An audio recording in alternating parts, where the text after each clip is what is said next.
నమస్కారం. సింగం టీవీకి స్వాగతం. అమరావతిని అడ్డంగా పెట్టుకొని తెలుగు జాతి మీద శాశ్వతమైనటువంటి అధికారం సంపాదించేందుకు తెలుగుదేశం పార్టీ సామాజిక వర్గం చంద్రబాబు నాయుడు ఆయన బినామీల నాయకత్వంలో సాగించినటువంటి దురాగతాలు అనేటువంటి వాటిల్ని అమరావతి కథలుగా చెప్పేటువంటి ప్రయత్నం చేస్తాను అని చెప్పాను కదా. దానిలో భాగంగా ఇది అమరావతి కథలలో 3వ భాగం. సాధ్యమైనంత సులభంగా పెద్దగా చదువు సంఖ్యలు కూడా లేనటువంటి వాళ్ళకు కూడా అర్థమయ్యేటువంటి లక్ష్యంతో ఉద్దేశంతో చంద్రబాబు దురాగతాలని, దుర్మార్గాన్ని, మోసాన్ని, నయవంచనను విప్పి చెప్పేటువంటి ప్రయత్నం చేస్తాను. ఎందుకంటే ఇటువంటి సమాచారం తెలుసుకున్నప్పుడే బాధ్యతతోటి ప్రజలు తమ ఓటు హక్కును వినియోగించుకునేటువంటి అవకాశం ఉంటుంది. ఇక ఎపిసోడ్లోకి వస్తే, రాజధాని స్టార్టప్ ఏరియా ప్రాజెక్టు 20 ఏళ్ల పాటు అమలులో ఉంటుంది. రాజధాని స్టార్టప్ ఏరియా ప్రాజెక్టు 20 ఏళ్ల పాటు అమలులో ఉంటుంది. అంతకన్నా ముందు ప్రాజెక్టును ప్రభుత్వం రద్దు చేసేస్తే సింగపూర్ సంస్థల కన్సార్టియం పెట్టినటువంటి పెట్టుబడికి 150% మేర అపరాధ రుసుం చెల్లించాలట. అంటే 2014లో చంద్రబాబు నాయుడు ప్రభుత్వం అధికారంలోకి వచ్చింది కదా.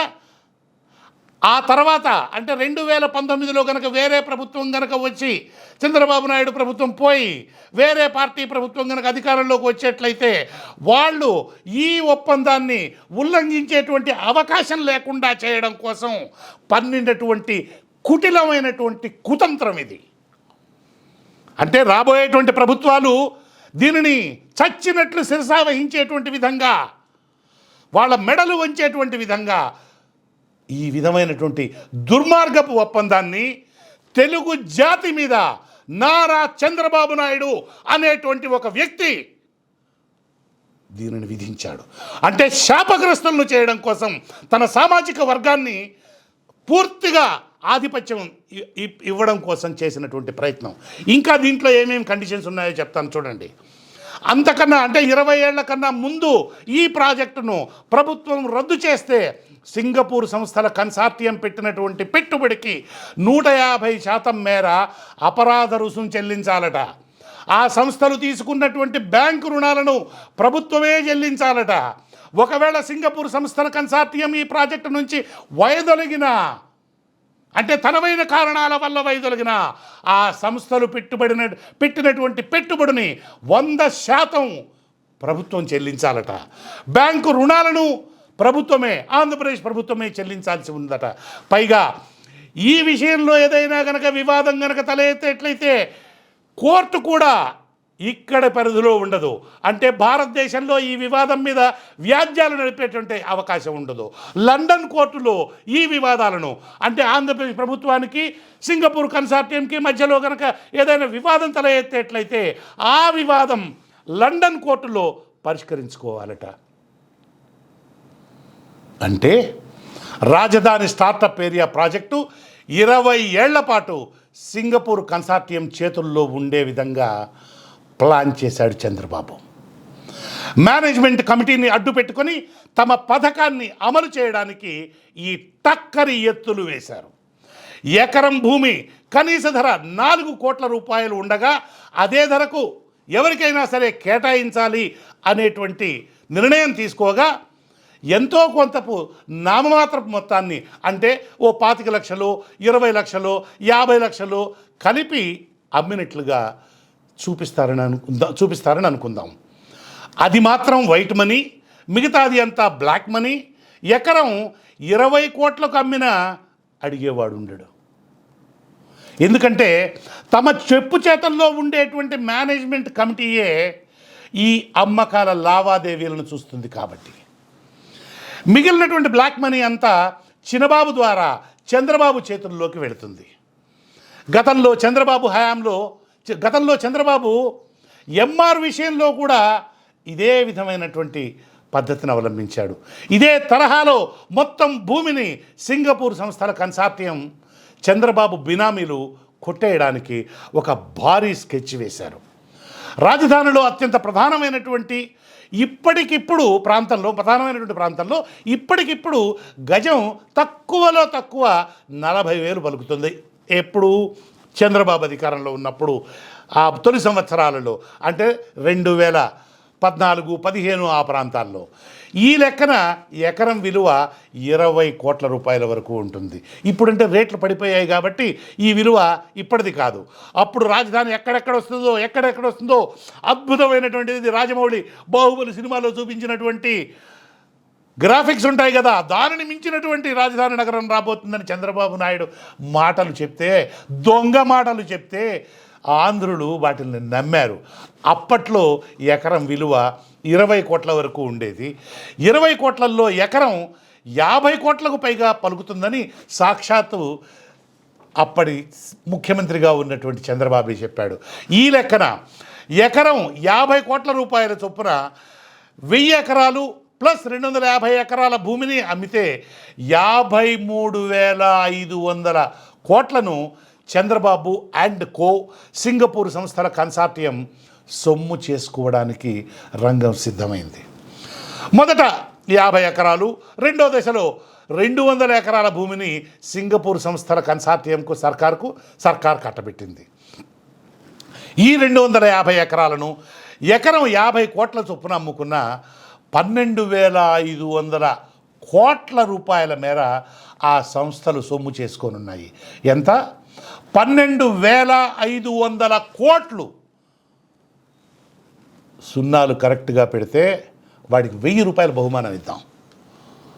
అంటే కనిష్టంగా 66,000 కోట్ల రూపాయలు, గరిష్టంగా అంటే ఎక్కువలో ఎక్కువగా 1,00,000 కోట్ల రూపాయలను చంద్రబాబు అండ్ గ్యాంగ్ సింగపూర్ సంస్థలు కాజేయడానికి రంగం సిద్ధమైంది. 1691 ఎకరాల స్టార్టప్ ఏరియా ప్రాజెక్టులలోనే ఈ స్థాయిలో దోచుకుంటే 34,000 ఎకరాల రాజధాని నిర్మాణంలో ఏ స్థాయిలో దోపిడీ చేయడానికి ప్లాన్ వేశారనేది అంచనాలకు కూడా అందడం కష్టం. స్టార్టప్లో సర్కార్కు అంతా నష్టమే. స్టార్టప్ ఏరియా ప్రాజెక్టులో ఎకరం కనీస ధర 4 కోట్లుగా ప్రభుత్వం నిర్ణయించింది. 4 కోట్ల ఎకర 1694 ఎకరాల విలువ 6,764 కోట్లు చేస్తుంది. ఈ భూమికి రహదారులు, నీటి సౌకర్యము, వరద మళ్లింపు వంటి మౌలిక సదుపాయాలు కల్పించేందుకు 5,500 కోట్లను ఖర్చు చేయడానికి సర్కార్ అంగీకరించింది. అంతేకాదు ఏడీపీలో CCDMC వాటా రూపంలో 224 కోట్ల 90 లక్షల రూపాయలు పెట్టుబడి పెడుతుంది.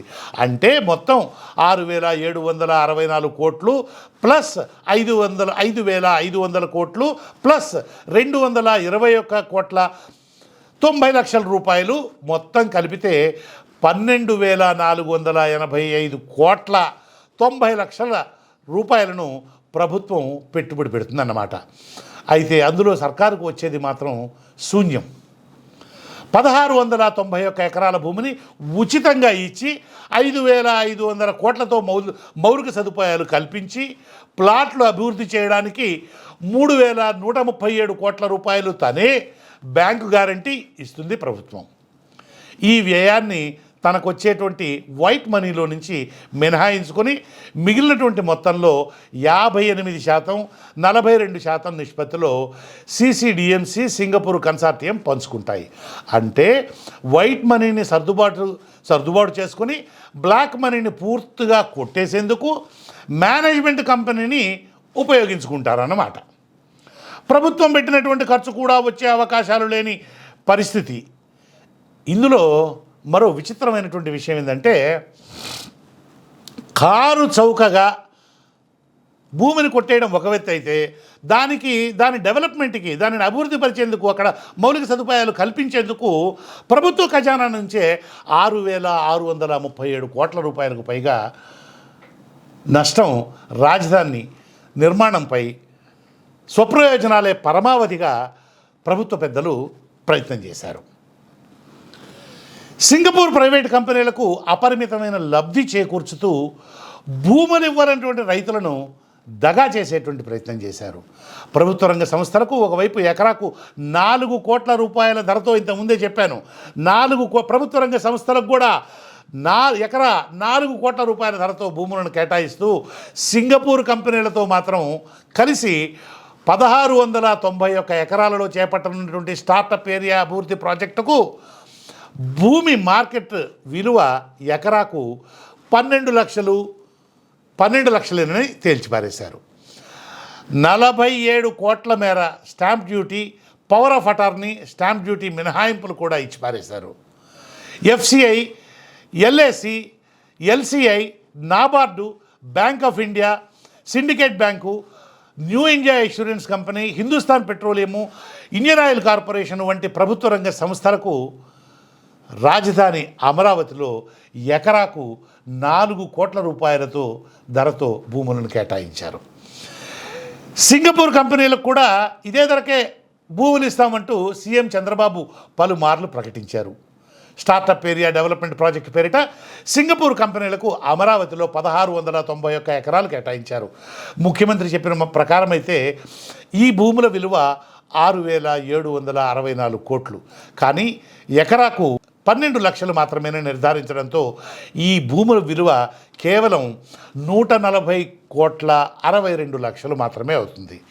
ఈ వ్యవహారంలో ప్రభుత్వ ఖజానాకు 6,623.38 లక్షల మేర నష్టం వాటిల్లుతుంది. విషయం ఏమిటంటే సింగపూర్ కంపెనీలు నయా పైసా పెట్టుబడి పెట్టలేదు, రాజధానిలో ఒక భవనాన్ని నిర్మించరు, 1070 ఎకరాలలో ప్లాట్లు వేసి వాటిని అమ్ముకుంటారు. ప్రభుత్వం తమకు ఉచితంగా కట్టబెట్టినటువంటి 250 ఎకరాలలో 8 లక్షల చదరపు అడుగుల మేర భవనాలను నిర్మించి వాటిని కూడా అమ్ముకుని సొమ్ము చేసుకుంటారు. ఈ లెక్కలు కూడా గందరగోళమే కదా, చాలా గందరగోళం, నాకు కూడా తెలుసు. కానీ చంద్రబాబు నాయుడు ఎంత క్రిమినల్ మైండ్ ఉంటే అధికారంలోకి వచ్చి రాకముందే ఇంతటి ఘోరానికి పాల్పడ్డు.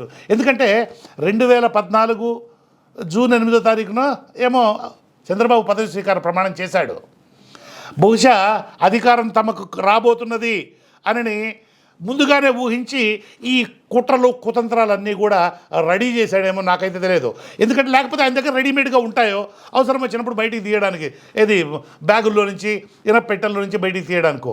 రాష్ట్ర విభజన అనేటువంటిది అత్యంత దుర్మార్గంగా జరిగి ఆంధ్రులకు సరైనటువంటి రాజధాని నగరమే లేకుండా ఒక అన్యాయమైనటువంటి పద్ధతిలో ఆంధ్రులకు అన్యాయం జరిగితే, అనుభవం ఉన్నవాడు కదా, లోగడ ముఖ్యమంత్రిగా పనిచేశాడు కదా, ఇటువంటి కష్టకాలంలో చంద్రబాబు నాయుడును కనుక ముఖ్యమంత్రిగా చేసుకొని తెలుగుదేశం పార్టీకి కనుక అధికారం కనుక అప్పగించేట్లయితే అతడు తలగొట్టి మొరేస్తాడు అనేటువంటి ఉద్దేశంతో, అనే నమ్మకంతో తెలుగు వాళ్ళు, ఆంధ్రులు చంద్రబాబుకు అప్పగిస్తే అధికారం, అతను ఏం చేశాడు అనేటువంటి విషయం ఇప్పటికెంతో కొంత మీకు అర్థమై ఉంటుంది.